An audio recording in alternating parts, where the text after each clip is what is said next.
What if the answers to, big global challenges, or even understanding something as huge as the divine, what if those answers weren't found somewhere out there, but deep within each of us?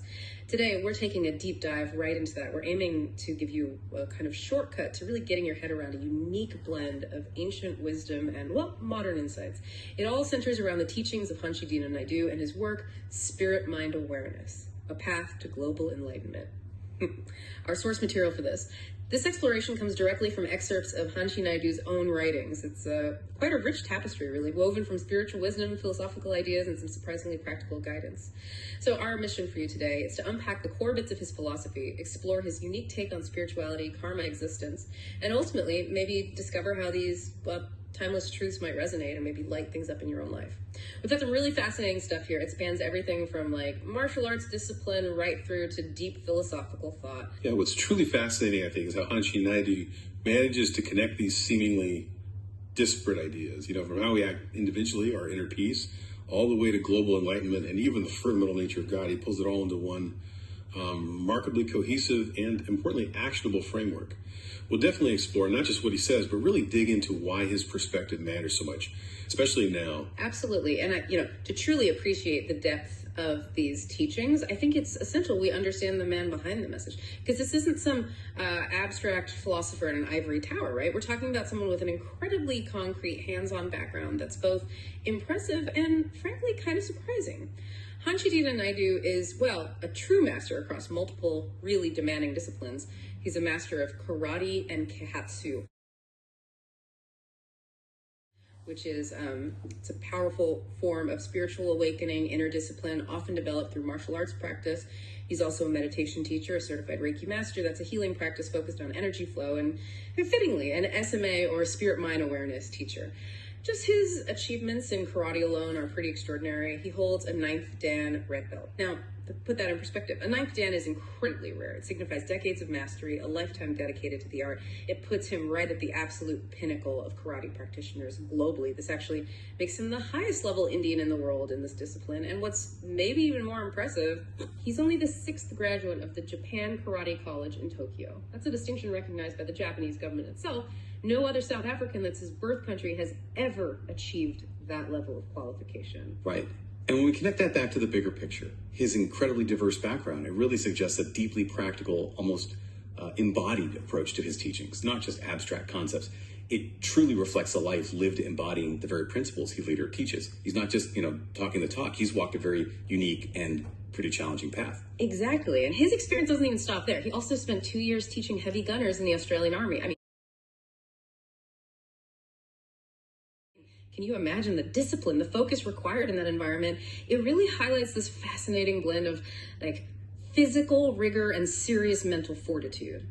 And believe it or not, he even appeared in a movie in LA called Justice for Hire. So it's this incredible breadth of experience, intense martial arts, military instruction, even a bit of Hollywood that seems to uniquely inform and ground his quite profound philosophy.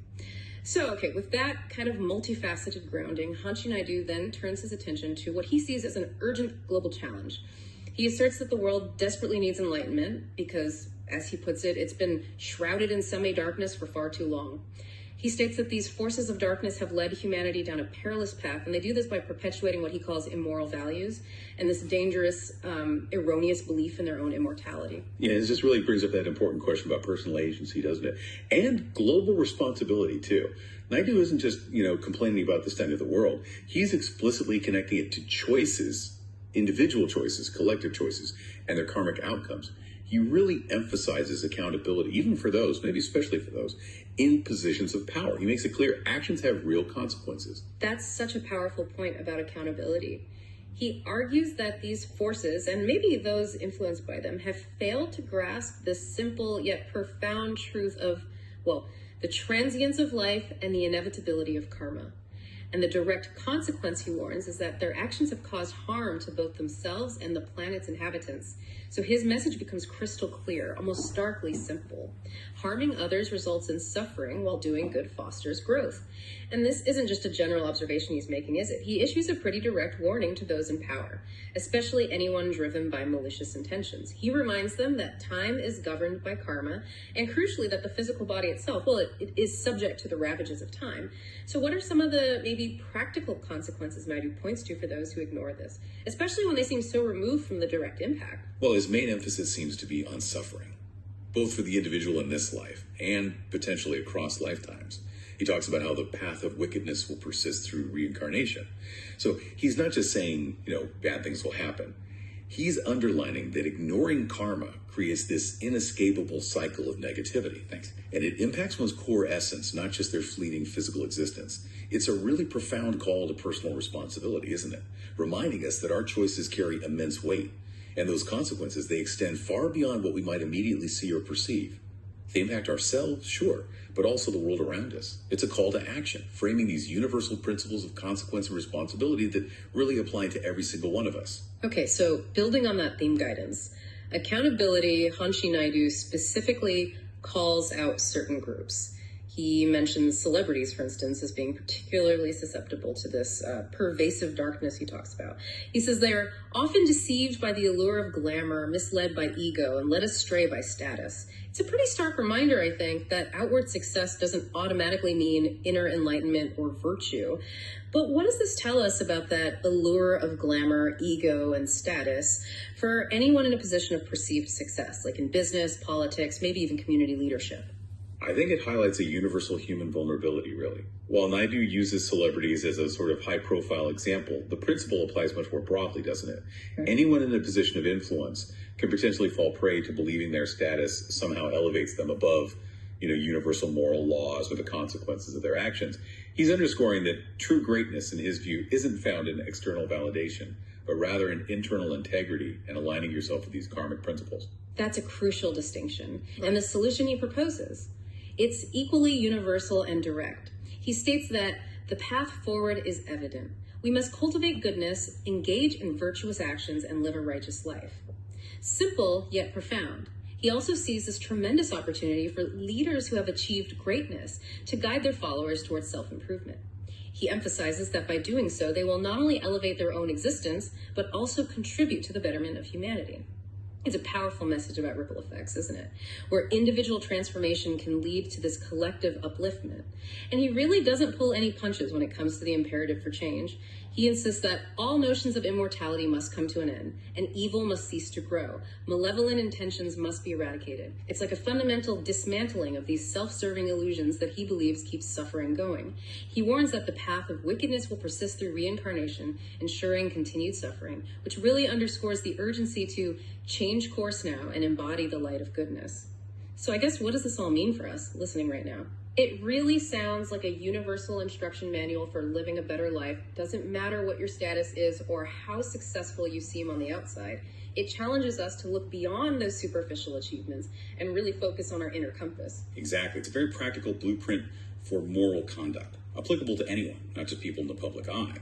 It reinforces the idea that true success, the way he sees it, is tied to ethical behavior and a real commitment to personal transformation. And that ultimately leads to a more enlightened world. His message isn't really about punishment, I don't think. It's more about understanding the natural consequences of our choices and the profound liberation that can come from choosing goodness. Which brings us beautifully to the very core of Hanshi Naidu's teaching, spirit-mind awareness, or SMA, and his really profound insights into the nature of divinity and God. He invites us to illuminate the flame of love and recognize that divinity envelops and permeates your being, transcending spatial boundaries. That's quite a radical notion for many, isn't it? That the divine isn't separate from us, but actually an integral part of our very existence, everywhere, in everything. So, okay, if divinity is so inherent, so present, what is it that distances us from understanding this? Naidu points directly to the mind, particularly when it succumbs to negativity or gets sort of tangled up in limiting beliefs. He explains that the human mind typically functions a bit like a scientist, relying heavily on empirical evidence and proof. We're kind of wired to question, to observe, to demand tangible data. Yeah, and what's fascinating there is how he seems to bridge that gap between spirituality and what might look like scientific skepticism. He doesn't dismiss science at all.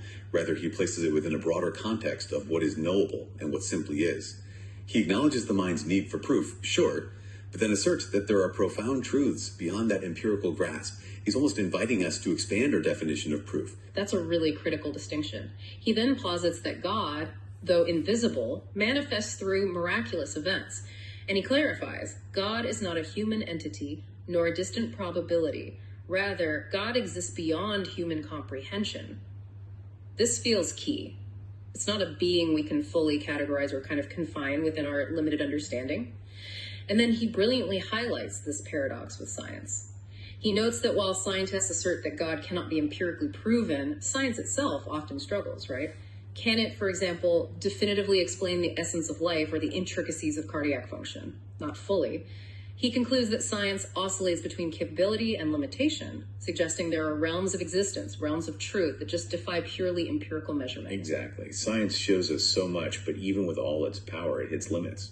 Like truly explaining how a thought becomes real or what life fundamentally is. Naidu suggests that's kind of where the divine operates beyond our current instruments. For Naidu, God is described as an omnipresent reality, integral to existence and non-existence alike. God embodies goodness and is the fundamental essence of one's being. And to illustrate this deep connection, he uses a really powerful analogy. Just as energy perpetually surrounds us, God's spirit is omnipresent. He compares it to fish navigating through water or birds soaring through air. Those elements, water and air, are both within and around them. They facilitate their very existence. It illustrates that symbiotic, all-encompassing presence. He also makes this interesting point. Can you empirically validate your own existence? The fact that you are alive, thinking, functioning, that serves as its own testament to your reality. He says, you are not a fictional being. Similarly, God is not an abstract concept, but an intrinsic part of you in the universe. It's such a powerful image, making something so intangible feel, well, tangible. It's not about some distant deity looking down. It's about an interwoven fabric of existence itself. And he culminates this idea with that truly profound statement. To deny God is to deny one's own essence. Wow. This isn't just a theological claim. It really challenges your understanding of belief, of proof, even of your own existence. It offers a spiritual perspective that aims to integrate with, rather than oppose, the physical world. It really invites a deep level of introspection. It asks us to seriously consider that the very core of our being is intertwined with this pervasive good essence he describes as divinity. Wow. What an incredible deep dive we've taken today. Seriously. From the really unique background of Hanshi Deena Naidu, master martial artist to Hollywood actor, quite the range. We've journeyed through his urgent call for global enlightenment, the profound law of karma. We've explored his vision for how individuals, leaders, celebrities, you, me, how we can cultivate goodness and righteous action. And finally, we delved into his really expansive and deeply personal concept of divinity, this omnipresent force permeating our very being, transcending all those conventional notions of proof and existence. It is a powerful framework, isn't it? It really asks us to look inward for answers to these big outward problems. And it leaves you with that thought. If our denial of a greater essence is truly a denial of our own deepest self, well, what everyday actions might actually reveal our connection to, or maybe our disconnection from, that omnipresent goodness Hanshi Deena describes. Perhaps it's in the small things, how we respond to minor frustrations, or how we treat the people around us, or even just how we understand our own capacity for impact in the world. That is a truly powerful thought. Yeah. And it really pushes us to reflect on the immense implications of a world where individual virtuous actions genuinely contribute directly to global enlightenment. Just imagine how understanding divinity, not as some distant concept, but as an intrinsic part of your being. Imagine how that could reshape your perspective on daily life, on your interactions, even on how you view scientific understanding itself. It really points towards a path to a more meaningful, more connected, and ultimately maybe a more enlightened existence for all of us.